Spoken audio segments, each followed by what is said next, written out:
আচ্ছা, একটা জিনিস আমি বুঝলাম না। সবাই খালি সমালোচনা করে জামাতে ইসলামের কেন শীর্ষ পদে কোনো নারী আসতে পারবে না, এটা জামাতের আমির বলছে। জামাত নারী বিদ্বেষী, জামাত এটা জামাত সেটা। তো জামাত তো ভাই কখনো ক্ষমতায় ছিল না, তো তারা কি করে শীর্ষ পদে নারী নিয়োগ দিবে বলেন? তো গত 53 বছর তো জামাত ক্ষমতায় ছিল না, অন্য দল ক্ষমতায় ছিল। যারা এইসব বুলিগুলা ফুটায় তারাই ক্ষমতায় ছিল। কই আপনারা দেখান তো, তারা কোন পদে একটা নারীকে প্রতিষ্ঠিত করছে? কোন একটা বিচারপতি নারী হইছে? কোন একটা বড় পোস্টের নারী ছিল?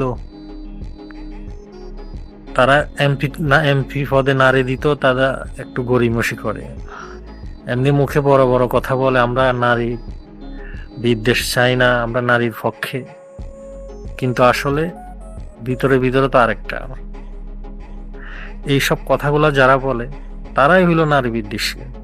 তারা এগুলা অন্যের উপর ছাপাই দিতে চায় যেন নিজের দোষটা ঢাকা থাকে।